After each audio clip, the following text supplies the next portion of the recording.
Olá, meu nome é Ciro Nolasco e esse é o Guia do Brasileiro Curioso. Um vídeo rápido onde eu tento explicar conceitos básicos do debate político de forma mastigadinha para você.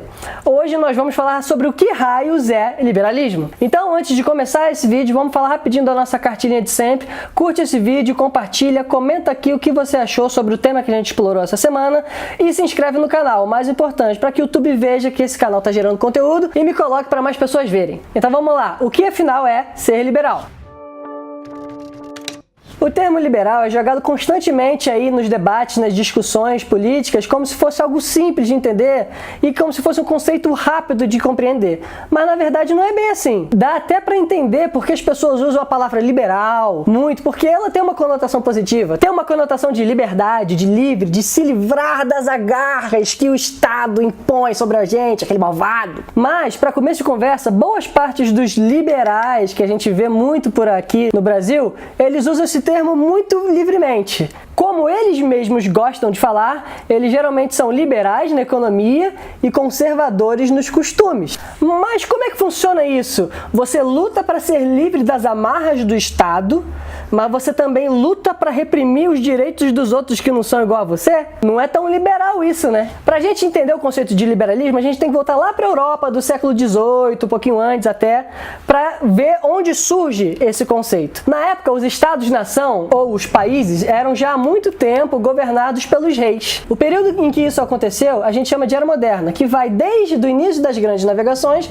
até o início da Revolução Francesa, que foi o momento de ruptura com esse tipo de governo. E que governo é esse? A gente está falando de um sistema de governo absolutista, que é quando famílias reais governavam os países da Europa de forma absoluta, dando nome assim ao sistema de governo absolutista. Ou seja, os reis mandavam e desmandavam nos súditos. E foi do desgaste desse sistema de governo que surgiu o que veio a ser o liberalismo. Já imaginou viver num país onde uma família só determina o caminho para a política e o caminho para o próprio país? Já imaginou viver num país onde você não tem voz ou ter a sua voz suprimida por conta da sua discordância com o rei? O rei é a pessoa que cria as leis, que aplica as leis e que julga. Então ele acaba sendo o legislativo, o executivo e o judiciário, todos os três poderes numa pessoa só. Além disso, o rei impõe o preço às coisas, ele diz o que pode entrar ou não no país e quem pode ou não entrar no país. Existe uma frase famosa de um rei francês, que é considerado o máximo do absolutismo na Europa, que ele diz que o Estado sou eu.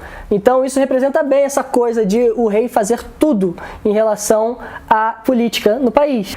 É uma realidade muito distante da nossa, por isso que eu acho importante a gente pontuar aqui como é que era. É uma realidade onde não existe a distinção entre público e privado, é tudo a família real. Então é nesse contexto que surge o liberalismo, do cansaço, da submissão e da vontade de libertar o ser humano, de libertar a sociedade das amarras dos poderosos. Os intelectuais do liberalismo entenderam que a forma de governo que estava vigente era arcaica, porque ela não representava os direitos das pessoas que vivem naquele país, em sim o direito da família que governava ele. E por conta dessa dissonância entre o que a sociedade é e como o Estado a governa, que o mundo passou por várias revoluções que moldaram a realidade como a gente conhece hoje. A Revolução Americana libertou os Estados Unidos do reinado do rei Jorge III, enquanto a Revolução Francesa, que é um marco de mudança de eras, da Era Moderna para a Era Contemporânea, livrou a França do reinado do Luís XVI. Foram duas das grandes responsáveis pelo fim do absolutismo que dominava o mundo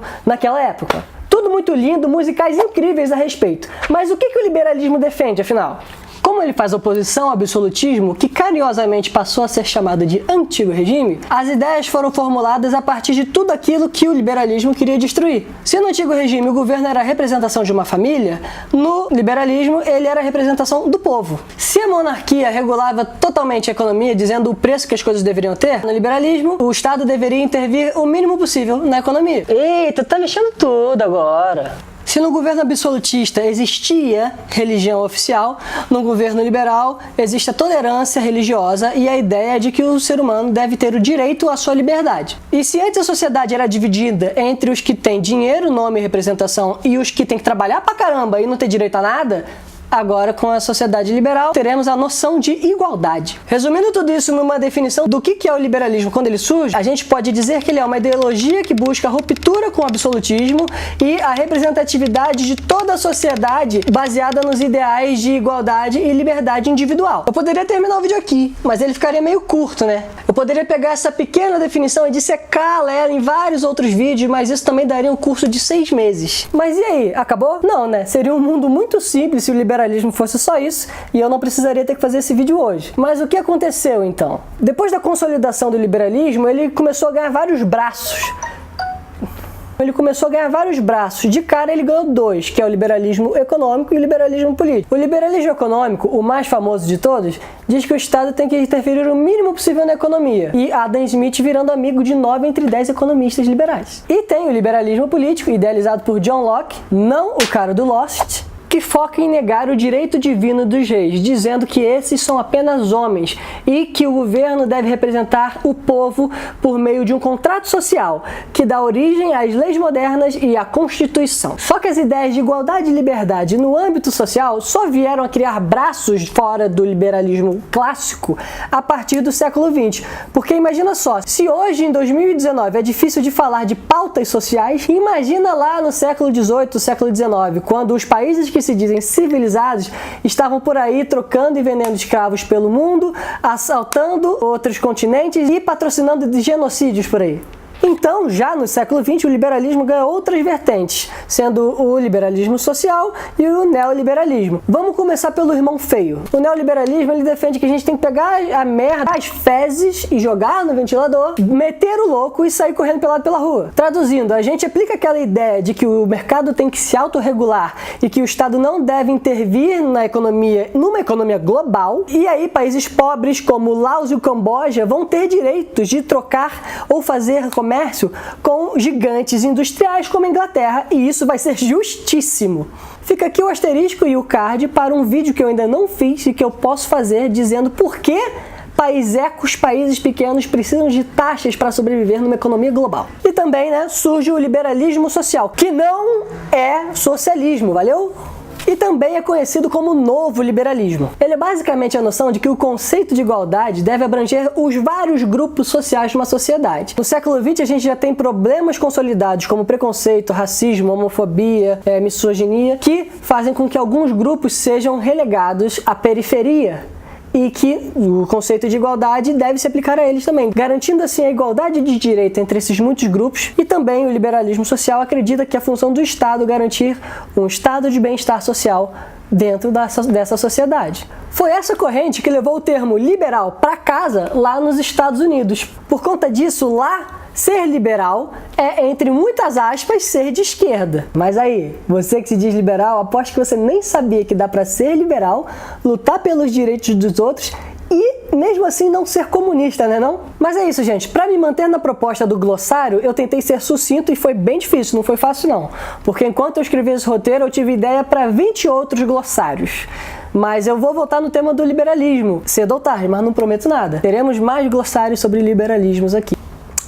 Faltou falar o que é ser liberal no Brasil. Eu não vou perder muito tempo com isso, porque eu já falei um pouco dessa problemática no vídeo de desarmamento e no vídeo da semana passada do Stalin e o Prêmio Nobel. Se a gente for definir, então, o liberalismo à brasileira, procura o termo liberalismo fio dental no YouTube ou no Google, porque essa vulgaridade a gente não vai falar aqui. Do mesmo jeito que eu falei no último vídeo que ser comunista no Brasil não significa nada, ser liberal no Brasil tem muito pouco a ver com o conceito que a gente acabou de explicar aqui. Porque o liberalismo à brasileira, ele pega o que ele quer do conceito de liberalismo e o que ele não quer, ele se diz conservador. Acaba que no Brasil o liberal se tornou um termo para identificar aquela pessoa que acha que tem que cortar tudo. Cortar direitos, cortar custos, cortar programas. Que todos os problemas do Brasil se resolvem. E olhe lá se gays, mulheres e negros tentem conseguir os mesmos direitos que os outros têm, né? O sarcasmo dele é de mais de 8.000! Muito obrigado por você que está aqui, por ter me prestigiado. Como sempre, os links de tudo que eu falei estão na descrição e também existem links para livros no site da Amazon. Você comprando esses livros lá para dar de presente para o seu amiguinho liberal, além de você poder dar um livro bonito ou ficar com ele para você, você me ajuda com os trocadinhos. E se você ainda não fez, curta o vídeo, comente sobre o que eu falei, se você concorda ou se discorda, e me siga nas redes sociais para a gente continuar essa conversa. E o mais importante, se inscreva no canal para você acompanhar toda vez que eu poste um vídeo novo. E por hoje eu fico por aqui, sigamos em frente.